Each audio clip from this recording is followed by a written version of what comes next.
Iran says its review of the United States' response to a European Union-drafted text to restore their 2015 nuclear deal will take several more days as Qatar continues to mediate between the sides.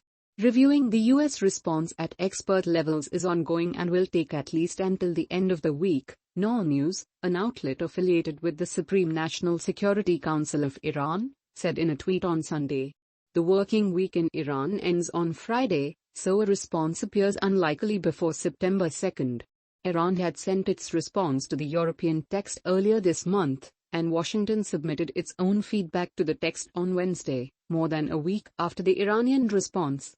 The EU's foreign policy chief, Josep Borrell, has described both responses as reasonable, and said he plans to organize more meetings in Vienna to finalize an agreement if possible.